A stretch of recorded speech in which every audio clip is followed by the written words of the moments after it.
first question we should ask ourselves as we embark upon this assignment?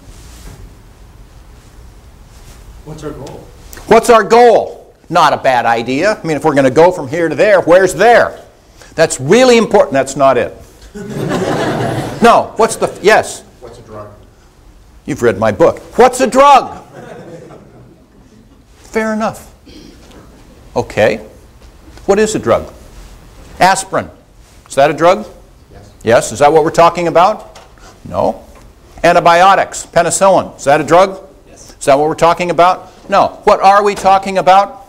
Let's say my suggestion is a mind-altering, sometimes addicting substance. Fair enough?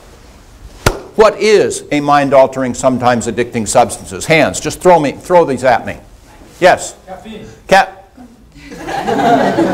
Caffeine? No. I use caffeine. I had some coffee this morning. How many of you think that caffeine is mind-altering?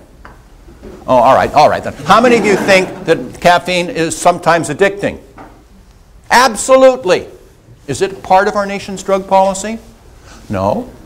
You know how much caffeine we are throwing into the bodies of our young developing children? Coca-Colas and Red Bull, you know, all this other stuff. Does it matter to the developing body? I don't know, but we sure don't look into it very much. Shouldn't that be a part of our nation's drug policy? I think inescapably it should be. What are some others? Alcohol. What? Alcohol. No, wait. Come on now, look. I use pretty much every day after work. I go home and take some alcohol. I usually have a glass of wine with dinner. Sometimes I have two. But how many of you think that alcohol is mind-altering?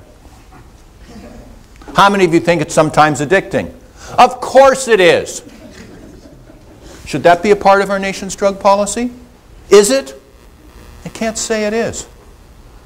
What else? You guys are good. No, come on, but you haven't gotten to the big killer yet, which is nicotine, tobacco. How many of you think that tobacco is mind-altering? Of course it is. Sometimes addicting. Fully as addicting as cocaine. Is that a part of our nation's drug policy? So if we start asking this question, what's a drug?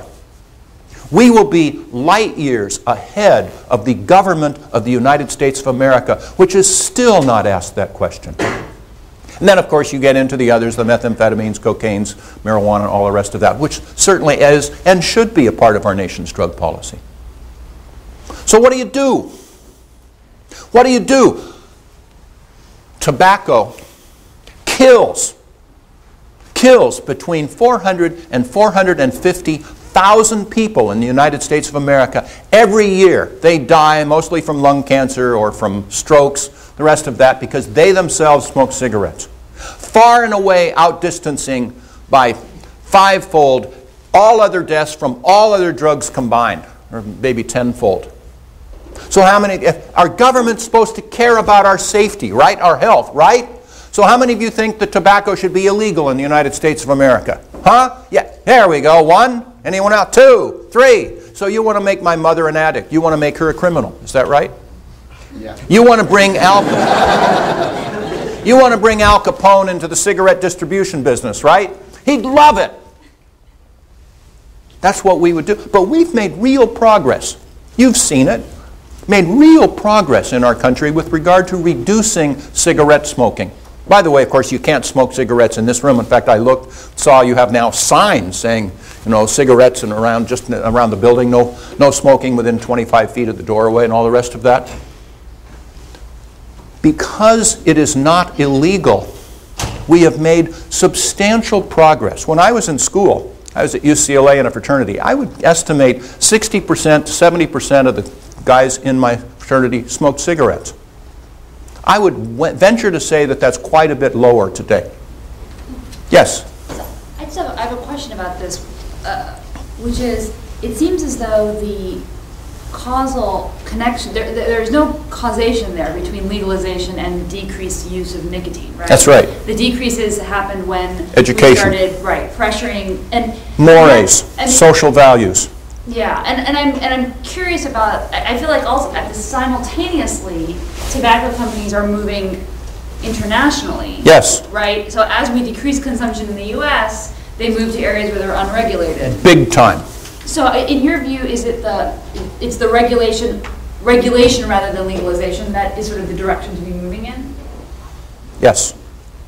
The Forced secret. education type? Forced? I don't like that. I'm a libertarian. I'm Forced, curious no. about what you think about the nicotine model that's been so successful.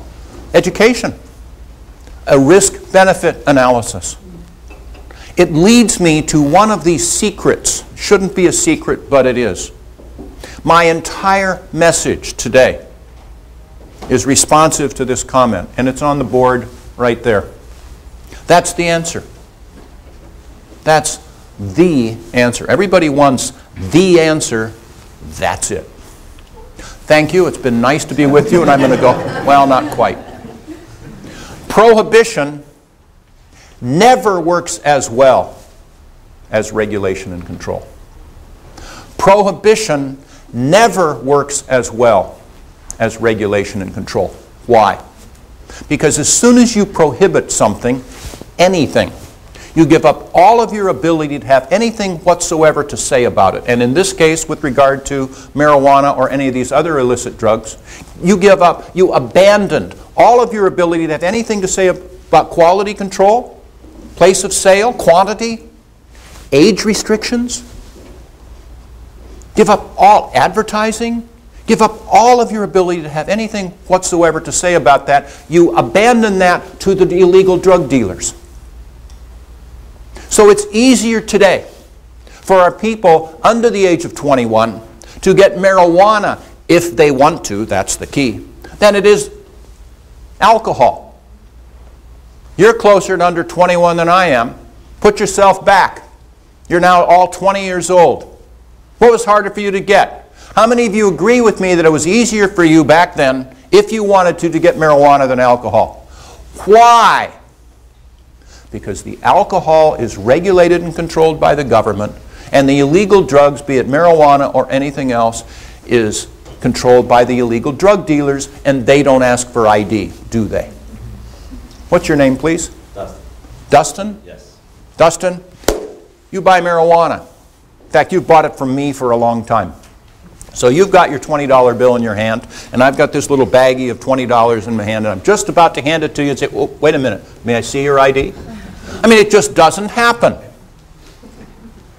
Prohibition never works as well as regulation and control. And that is something that we need to get out into our community. I have seen this in juvenile court.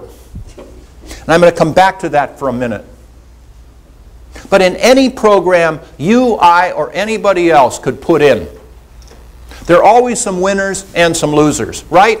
Some people come out ahead, some people come out behind. Ask yourselves, who is winning today with regard to this policy of drug prohibition? I have 6 groups, see if you agree with me. The first group, transparently, is big-time drug lords, big-time drug dealers, right? They're making hundreds of millions of dollars every year, tax-free, and they're laughing at us. Nobody in law enforcement will tell you with a straight face that we seize more than 10% of the illegal drugs in our society today, and the more candid ones will tell you the truth, which is it's about 5%. So when you see yet another photo opportunity where we have seized a ton of cocaine, and you can't imagine how much a ton of cocaine is, that is not a victory. That is simply a symbol of the depth of the problem, because for every ton that we seize, we easily fail to seize somewhere between 10 and 15 tons, and now you're beginning to understand the problem. So illegal big-time drug dealers are winning. By the way, you go, as I have, to Ralph's Grocery or whatever, and you talk to the people in charge of the fruits and vegetables, say, how much percentage of your fruits and vegetables do you lose by spoilage? If you only lost 10%, would that be a good thing? Wow, that'd be fabulous, they say. You know, it's higher than that. The big-time drug lords lose 5 to 10% of their drugs to seizure, and it's just the cost of doing business. It's just you know, we're agog because we've seized a ton of cocaine. They think, that's all right, we got 10 or 15 through. So they're winning. Number 2 group of people that are winning are those in juvenile gangs. Make no mistake, pretty much every juvenile gang in our country uses the sale of illegal drugs for their primary source of funding. They also use it for a recruiting tool. Hey, come join us. Be part of the action. You too can make some money selling drugs.